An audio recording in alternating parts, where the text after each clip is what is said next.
Hello everybody and welcome back. Welcome if you are new. And this tutorial for Blender version 4.2.1 long-term service, or LTS for short, since that's the latest LTS version, will be about animating a rigged model and rigging your own models.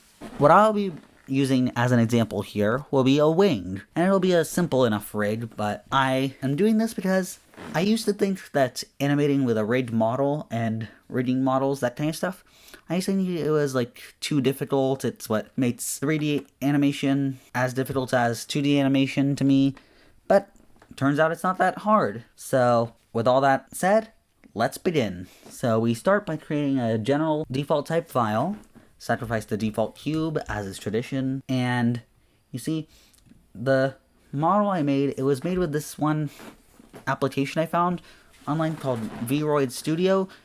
It's pretty nice. It's made under the MIT license, and as long as you're not using the intellectual, like if the model isn't the intellectual property of a company, in which case if it is, then it's the company has the rights over it.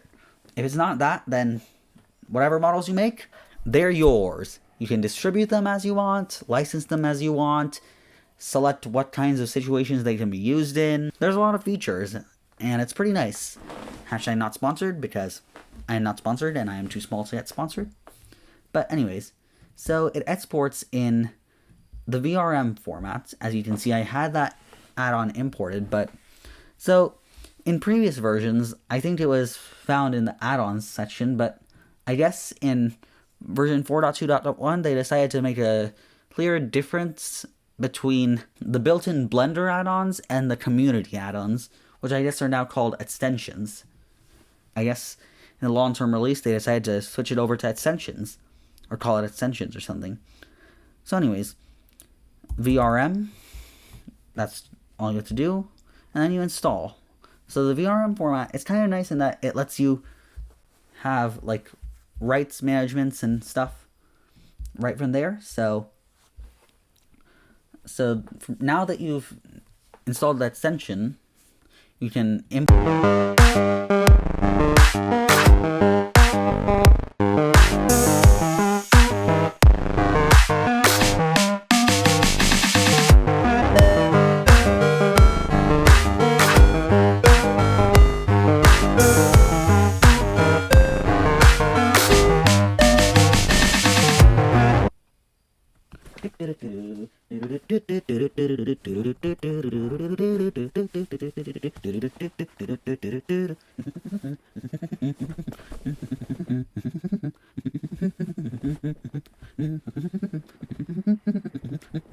So as you can see, the model appears to have been imported.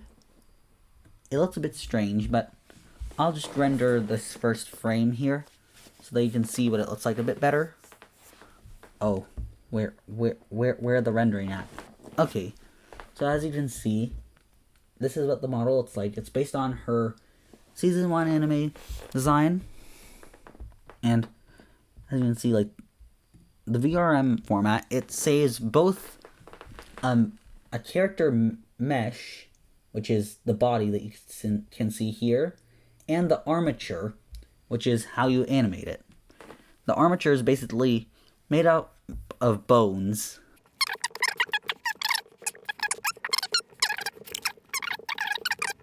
And now she's short enough to fit. So let's see, perspective camera. Now you can see Akane's right here. So now you can see these little bones inside, and you might be wondering, oh, Navon, how do we animate with these? Well, it's rather simple, you see. So you have this armature, and then you would press Control Tab, I'm pretty sure. Not sure what it is on Windows because I'm using Mac, but Control Tab. So then now you can go into pose mode, and now let's just select the entirety of this armature here, and let's keyframe it, you know, location, rotation, scale. I think this is a pretty standard keyframing strategy. LRS it might be called. just, you know, the basic keyframes. Location, rotation, and scale. It's running a bit slow. Probably because of the fact that I'm recording while doing this, but you know. So I think this button here makes it so that any changes you make to one side will be happening on the next side. So let's see if I do this. Okay. And that change didn't track, but as you can see, you can just animate it like this. So now that I've LRS the entire armature, all these parts will be LRS. So let's say I don't know. Let's say that this animation is, wait, I'll just check what the frame rate is, 24 frames per second, okay? So now, let's say we have this little lower arm here, and I've actually never tested this. Okay, so it can't move directionally, which makes sense. And honestly, why would it be able to? That doesn't make sense. It can't be. Oh wait, the bone can be extended, so you can get some absurd things like this. Yeah, but the main purpose of this pose mode is so that you can do like rotations. Like, see, you can have this arm do this whole clock rotation, I guess. Just like that whole rotation. Of course, if you are attempting to do a rotation like that, you'll probably want your rotation mode to be off quaternionally and on XYZ Euler, because quaternion, I'm not entirely sure about how it works, but I do know one main thing, and that's that it can't do repeated rotations. Like, if you do like that, well, it's not going to track that properly. And now that that's been keyframed, let's see what it looks like when we animate it. See, it didn't capture any of the whole, you know, the shenanigans I pulled with that arm. It just captured the basic slow movement, the slow movement of that arm. It didn't capture any of that crazy stuff I did.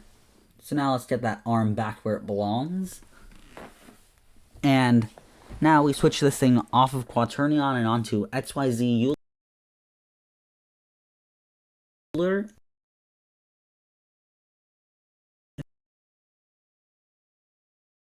If we want that stuff, but for now we don't, so let's just get started on this. So, let's say you want to do, and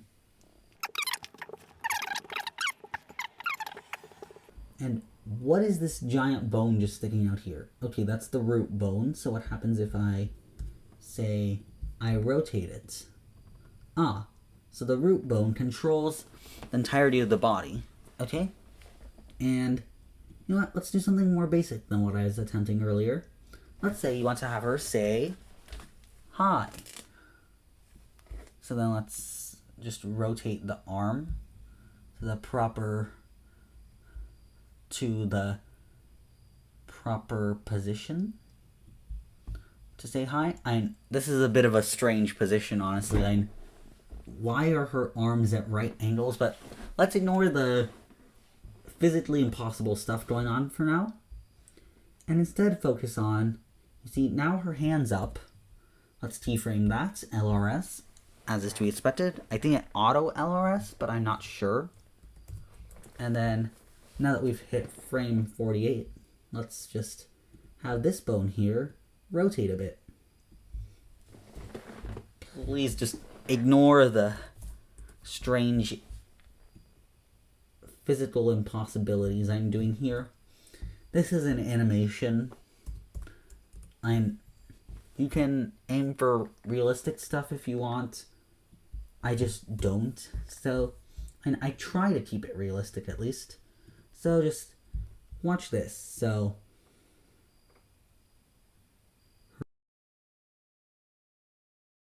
her hand rotates like that, see? Alright, so that's how you would animate with an armature. Let's say you want to do, so that's just like basics of it, but you can get more in depth. Like, you see there's these little hair bones, right? Those are for animating her hair. So like, let's say I move that bone like that, then this specific strand of hair will go up. Or say, let's say, you know, No, that's part of the root bone. But what if we rotate that? See this little spine bone? If you rotate that, then you can rotate the whole upper body. I'm guessing that's because of its close proximity to the root bone. But I could be wrong on that part. So, oh, these are the hip bones. And those ones have full control over the body's rotation, I guess. Because hips. So, anyways, once again, please just ignore the physical impossibilities going on here. So let's say you want to have the dress stretch out a bit, Let's say you want to have it, spread outwards a bit, Let's say she's just rotating around and you want it to spread out or something.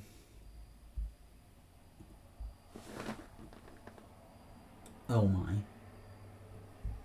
What? Okay, no. That's not how the bone's supposed to rotate. It's supposed to rotate outwards like this. Like this. And like this, I guess. So,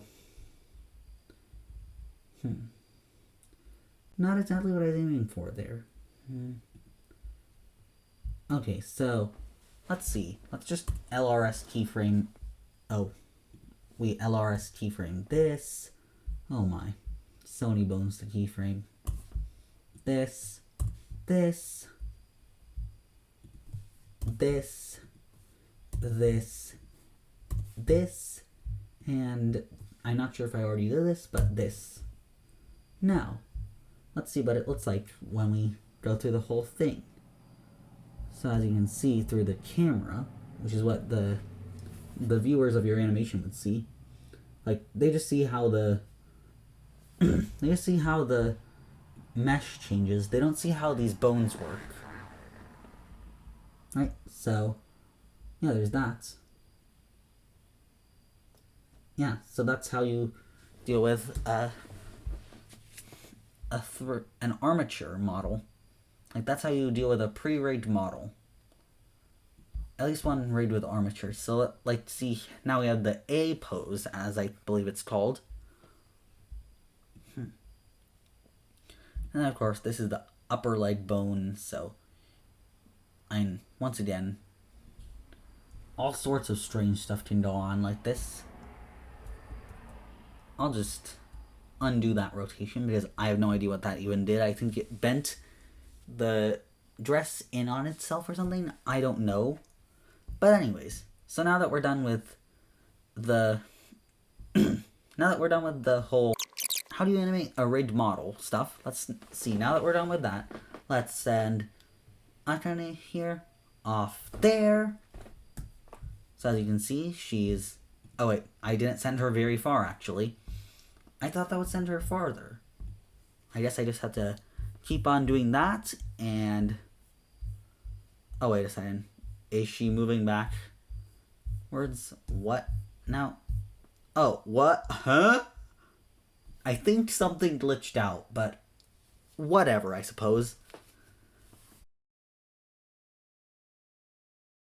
Now let's just store her off over there. Off like a million meters away. Because right now we're not really using her model. So, let's re-enter object mode. And let's add in a mesh UV sphere, because a UV sphere is a bit easier to manipulate and stuff than an icosphere, I'm pretty sure. From my experience, at least. And now, let's enter edit mode. And, okay, I'm not the best... Oh, wait, no. Edit mode's not what I meant. That's for later. For now, as you can see... Okay, I think sculpting mode's what I meant to use. Yeah, sculpting mode. So, now that we're in sculpting mode, as you can see, we have this nice little sphere here. So I'll just try and distort it into... That's not distortion. How do I distort this thing? Oh, no, that's also not distortion. Yeah. Yeah. Okay, we need to turn up the strength first, so that it's more powerful, and then we turn up the radius. See? So now it extends kind of into a wing. This is a very crude wing. I'm sure basically anyone could do better, but now we have a very basic wing, and I'll shrink it down because it's a bit big for my liking. So then let's just divide everything by 4. Yeah. So now we have this crude wing, right?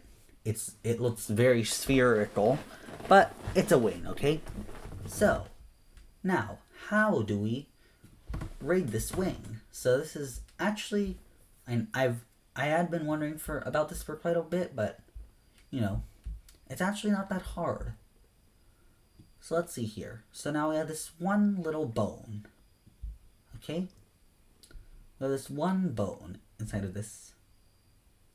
Alright, so we have this one. Actually, I'll just resize it back to be big wing, because that'll match this a bit better.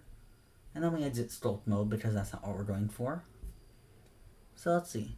Actually, there's different methods of viewport shading here, I think. Let's see. There's, what did it say? Rendered. There's material preview. There's solid. And there's wireframe. So let's put it into wireframe mode for now. And I used to always get confused when it went into wireframe mode. Just, a little anecdote. But now I know what it's like, and now I don't fear it. So now, let's see. So we've got this one little bone inside of this wing. Okay. So we've got this bone, right? And now you might be asking, we only have one bone. How do we connect this bone to the wing? Or how do we make there be more bones? Because I want it to be bigger, basically. So you see, for that we'll need the extrude tool. What this extrude tool does is it extends out another bone from the end of this bone. So that then, let's see, we can just rotate this bone a bit, like this. And wow, wireframe mode really is quite good for letting you see inside, huh? So let's say we have this bone like this, okay? And then, now I'll just adjust its tip a bit, so that's a bit better. And then from here, we can just press the E button to extrude another bone. Okay, and yeah, there's a few issues. But now we've got this basic bone structure, this basic bone collection here.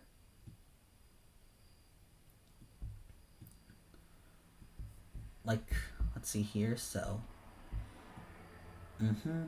Yep, like this.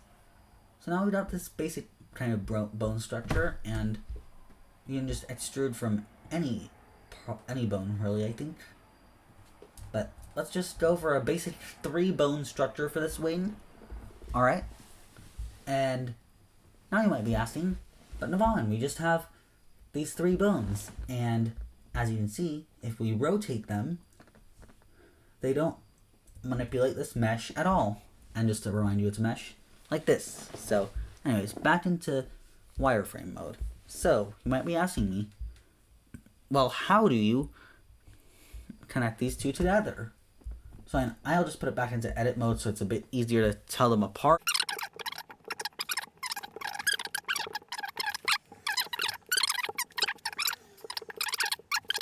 B-wing so that they're together.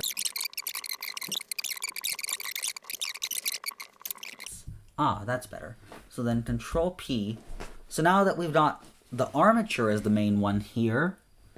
So let's see. So now that the armature is the parent here and the wing is the child, which I'm sure there's a way to do it the other way around, but this is the way I'm used to. So now that you've selected it with the armature first and the wing second,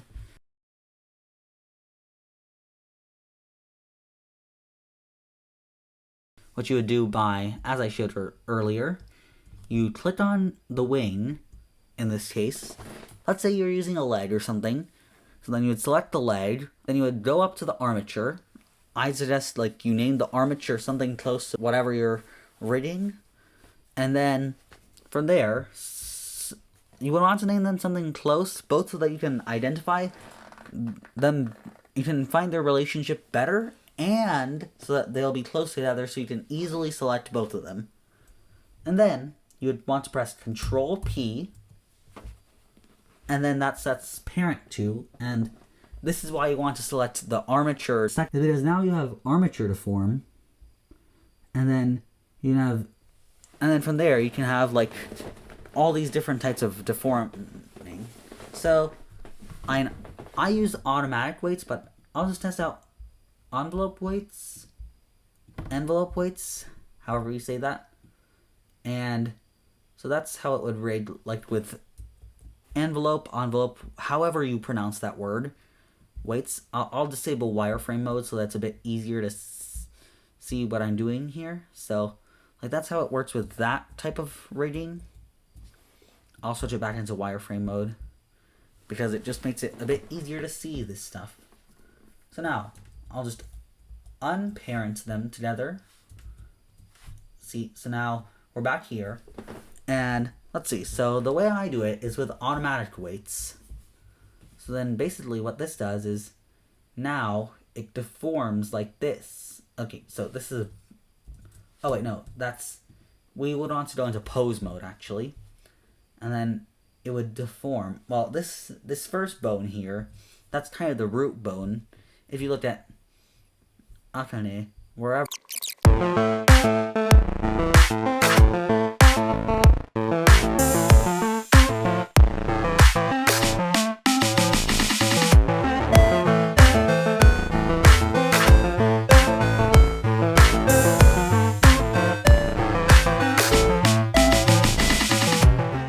she is, I don't know.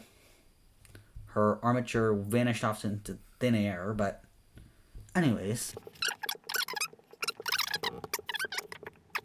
More importantly than that, we'll want to look at this armature. So, this armature here, then in pose mode, you have these 3 bones, right? And you may have like however many bones you want. I'd recommend more than 1 because that lets you actually use these bones, but choose however many bones you want. So now, as you can see, by rotating this bone here, I'm deforming the end of the wing. And I'm sure you can do it in a different way. Like, say you extend it like this. Oh wow, look at how long that wing is. Or, I don't know what happened there, honestly, but big wing! So, as you can see, this one alters the tip of the wing. And then this middle bone, it would alter, like, basically everything from this joint right here with the other bone to the end. Root bone joint. And if I deform it like okay, so you can't move bones. That's one important lesson to learn. You can't move these bones around, but you can scale them like this. So, okay, yeah, this is a bit of a strange situation here.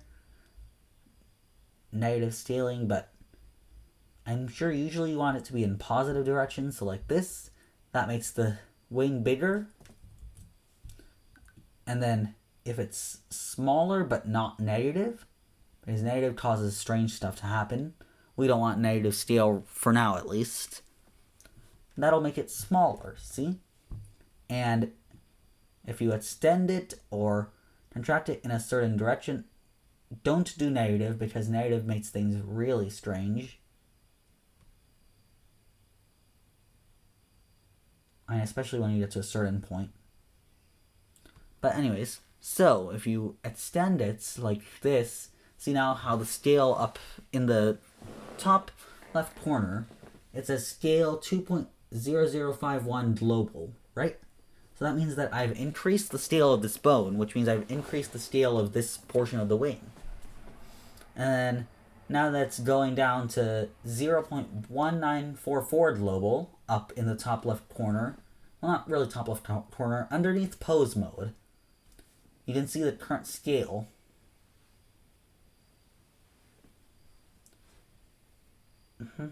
And it appears that, like, ascending in negative directions is just, if you want something that makes sense, just don't do that for now, I guess, is what I'm going to say. Because I don't think you want to do that. Things will get very strange if you do that, from what I've seen. So now you see this root bone, it affects the entire, manipulating it, that affects the entire wing. If I extend or contract, that extends or contracts this wing. If I rotate it like this, that rotates the entire wing. So yeah, that's how these bones work. And that's how you rig a model of your own. Of course, yours might be more complicated, but... Alright, let's just do some basic animation here, then. So I'll just switch it back into wireframe mode. Let's go forward to frame number 25, I guess. And now, let's just rotate this wing like this. Let's see what this looks like. Okay, so...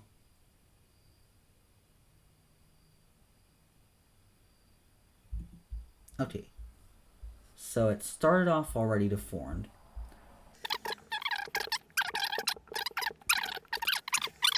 Point is, as you can see, this wing, it flaps like this. Okay. So, like this part of the wing, it flaps, you see? And now let's just revert.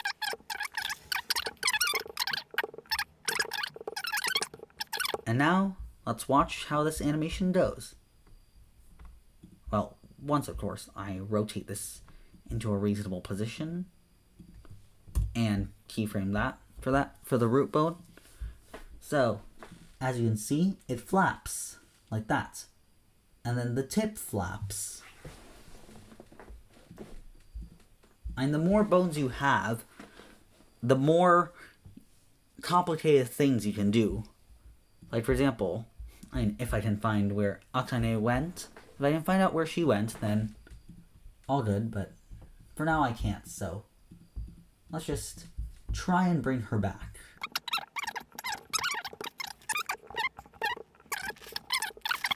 Went. She is gone for now. Anyways. Yeah, so Akane's gone, but point is, with the more bones you have, the more you can do those little parts. Like, for example, take a look at the armature for Akane. So the root bone, it has 117 child bones. Then this hip bone, this bone J Bip C hips, it has 116 child bones, which is why when I rotated the hips bone,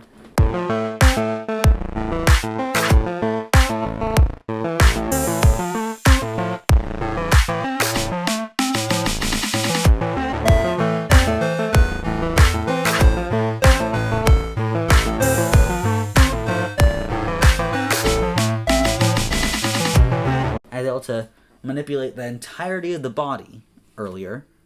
And then, as you can see, the spine bone has 93 child bones, and then each of the upper leg bones have 10. So that's why if you rotate the spine bone, it rotates the entire upper body.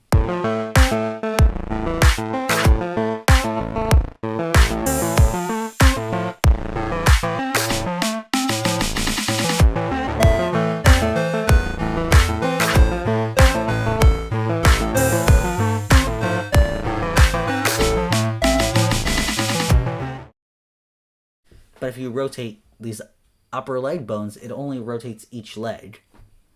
I guess because the upper body is a bit more complex. See, so now there's the chest bone, upper chest, and then all of these bones. So then if you were to rotate the neck bone, you could rotate all the stuff on her neck. If you rotate the shoulder bones, then you can rotate her shoulders. And these bones, I don't know what they do. So then now, let's see, upper leg, it controls the lower leg bone, which has 9 child bones, and then there's multiple bones here. Like there's the left foot, which has 1 child bone, which is the toe base. There's the coat skirt side, coat skirt front, and coat skirt back. Same bone relations in the upper leg bone. And these 3 here, those are meshes. So there's the body mesh, the face mesh, and the hair mesh. Each of these can be manipulated independent of the others, so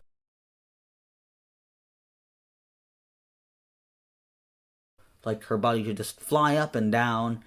I've done this kind of thing before, but it's not really that related. Anyways, so now that you've seen how to animate your own meshes and how to use a rigged model, why not go ahead and do it yourself? And of course, these things are for Blender 4.2.1, but I'm pretty sure most of these tips should also work for like slightly older versions still in the 4 series, like 4.0, 4.1. These tips also just only work for Blender.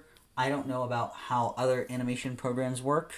So, yeah, but if you had any trouble understanding of any of the things that I did in this video, then just send a comment. If you have any ideas about how I could improve, then also include a comment. And thanks for watching. Don't forget to like and subscribe. If you enjoyed this video, comment down below. As I said earlier, if you want more tutorials like this, I'm not sure how many I can do, but I'll try, at least. If you want the Akane model I included, it's going in the description down below. It's NCND, so it's BYNCND. That's the Creative Commons licensing I have on it. So it's by attribution, no commercial usage, and no derivatives. Right here. So the VRM section. So if you do try to import it, it will show a little warning like no derivative works, no derivatives of this model can be shared, you can't use this for commercial usage, and blah blah blah. So just click on import anyway. And anyways, so yeah, don't forget to like and subscribe. I'll see you next time. Bye!